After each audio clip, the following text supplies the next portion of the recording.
וביום השני של ראש השנה הוא בא לביתי והיה נותן שיחה, מה שנקרא, לציבור הבוגר יותר, האברכים, האנשים תושבי השכונה, מי שרצה לשמוע, ולא בישיבת חברון. ואז אני זוכר, היה לו זקן לבן ארוך, והוא אמר את זה באופן מוסרי מאוד מאוד חזק.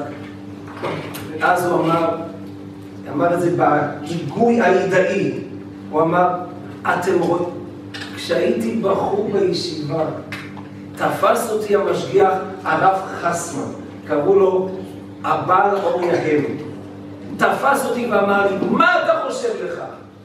הזקן שלך יישאר שחור? אז אמר רב שולם, חשבתי בליבי כן, אצל המשגיח. אמר המשגיח, גם אני חשבתי שיישאר שחור. תראה איך הוא נראה. ואז הוא אומר לנו רב שולם, תראו איך הזקן שלי נראה. ואני חשבתי, הזקן שלי אז היה שחור. אמרתי, רב שולם הוא צדיק גדול, אז הוא הלבין, אבל שלי יישאר שחור. והנה ככה הוא נראה היום. אז כולנו יודעים שברגע שאדם נולד, אז עומדים בדרך מחשבתית. מה זה האדם בעצם כל יום שעובר הוא מת? ב-120 שלו הוא מפסיק מלמות. כל יום שעובר מת. כל יום שעובר. דע מאין באת ולאן אתה הולך כל יום. היום עברנו את היום כ"ג אייר תשע"ה. היום נגמר, היום מת. השאלה מה עשיתי עם היום הזה? אם ביום הזה התפללתי, אם ביום הזה חייכתי לשכן, אם ביום הזה על מי שכעסתי הורדתי את הכעס והחלטתי לשבור את מידותיי ולא לכעוס. ביום הזה ויתרתי. בסוף היום תוכל לכתוב בפתק שלך כ"ג אייר תשע"ה זיכרונו לברכה.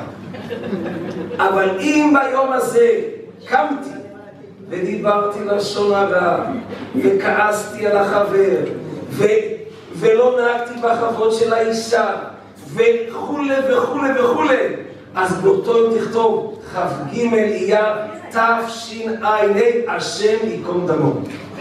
מה עשית עם היום הזה? לכן, כשנמצאים בזמן כזה, במצב שרואים אישה אלמנה צעירה, משאירה אחריו שני יתומים קטנים, שלא ספגו עוד את האבא הגדול,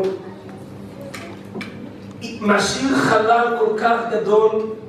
אנחנו לא יודעים חשבונות של מעלה, לא יודעים ולא נדע עד שנגיע למעלה.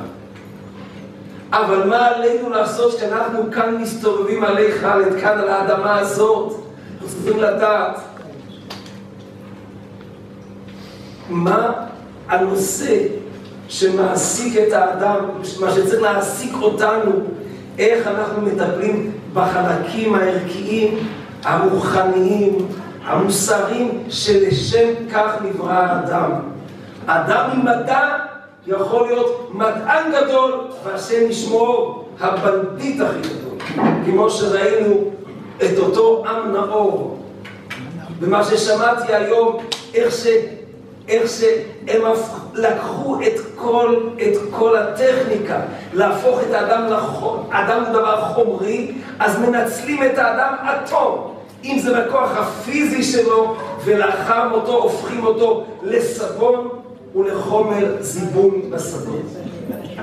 אבל להפך, יכול להיות מדען גדול, ולהיות מאמין גדול, ולהיות אוהב השם גדול, ולהתקרב לבורא עולם, ושלא יעברו עלינו ימים, ושכל הימים שלנו שיעברו עלינו עוד בעולם הזה, כל אחד עד 120, ושהאמא תזכה לראות את הנכדים גדלים בדרך הישר, בדרך שמה שהם לא ספגו מהאבא, יקבלו את זה מהאימא ומהסבתא לאורך ימים ושנים.